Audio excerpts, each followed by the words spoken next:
विकास की आस में उत्तर प्रदेश।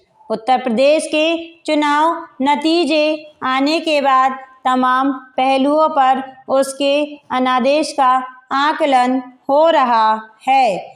आकांक्षाओं से लबरेज उत्तर प्रदेश ने चुनाव में भाजपा को स्वर्ण पदक से नवाजा है। इस बीच सामाजिक न्याय और समावेशन की तथाकथित राजनीति भी अवसर और समृद्धि के वादों के आगे हार गई। विकास का अर्थशास्त्र सोशल इंजीनियरिंग पर भारी पड़ गया। संकीर्ण राजनीतिक बयानबाजी भारी गरीबी और विपन्नता के कोलाहल में दम तोड़ गई। उत्तर प्रदेश में गरीबी की तारत 30% है, जो 21.9% के राष्ट्रीय औसत से अधिक है। ऐसे में यह स्पष्ट है कि नई सरकार को किस मोर्चे पर तुरंत कदम उठाने होंगे। उसके लिए काम एक तरह से पूर्व निर्धारित है। राज्य की समस्याओं की जड़ें खासी गहरी हैं। एक के बाद एक सरकारी, खासतौर से पिछली सरकार के बड़े बड़े वादों के बावजूद अधिकांश मानदंडों पर राज्य निचले स्तर पर ही कायम है। निचले स्तर का यह आधार तल भी काफ़ी बड़ा और विस्तारित है, और जब तक उत्तर प्रदेश में तरक्की नहीं होती तब तक भारत की जीडीपी वृद्धि और उससे होने वाली समृद्धि को पंख नहीं लग सकते। वर्तमान में देश की 16% जनसंख्या को समाहित करने वाले इस उत्तर प्रदेश की देश के जीडीपी में महज 12% हिस्सेदारी है। चीन की अधिनायकवादी सरकार ने महज 4 निर्देशकों में अपनी अधिकांश निर्धर आबादी को गरीबी के दुष्चक्र से बाहर निकाला है। वह आर्थिक तौर पर तो काफ़ी आकर्षक लगता है, लेकिन स्वतंत्रता के अधिकार पर आकांक्षित की दुखद दास्तान भी बयान करता है। वह लगभग तभी विकसित अर्थव्यवस्था को पछाड़कर बेहद ताकतवर अमेरिका को भी चुनौती दे रहा है, जिसे एक ध्रुवीय दुनिया में एकलौती महाशक्ति का दर्जा हासिल है। वहीं भारत ने लोकतंत्र की राह चुनी है, जहां स्वतंत्रता को आर्थिक समृद्धि के साथ ही जोड़ा गया।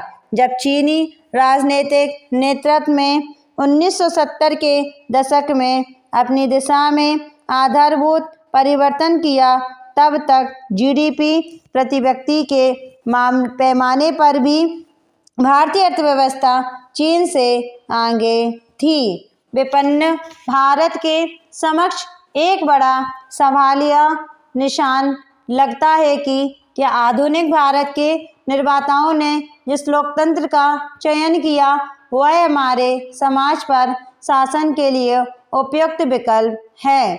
चूँकि भारत आंशिक रूप से ही जागरूक आर्थिक ताकत है, लिहाजा इससे जुड़े संदेहों को दूर करने के लिए राजनीतिक एवं आर्थिक तबके को ही कंधे से कंधा मिलाकर काम करना होगा। वहीं आर्थिक विकास का व्यापक परिदृश्य यही दर्शाता है कि जमीन, श्रम और पूंजी इसकी बुनियादी जरूरत है।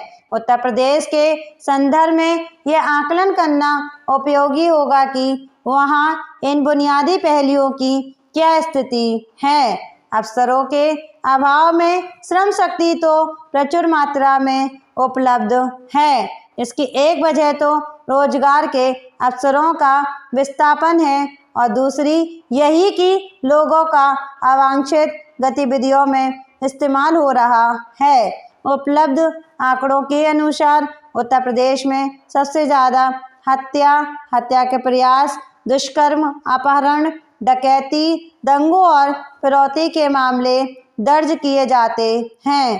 प्रति 1 लाख की आबादी पर आपराधिक मामलों की संख्या भी 112 तक पहुंच गई है। हालांकि सच्चाई इन आंकड़ों से भी कड़वी हो सकती है, क्योंकि बड़ी संख्या में मामलों को दर्ज ही नहीं किया जाता। जहां चपरासी के लिए निकली 400 भर्तियों के लिए आए 23 लाख आवेदन रोजगार के अवसरों की कमी के खराब हालत बयान करने के लिए काफ़ी हैं, जिसमें कई पीएचडी डिग्रीधारी भी थे।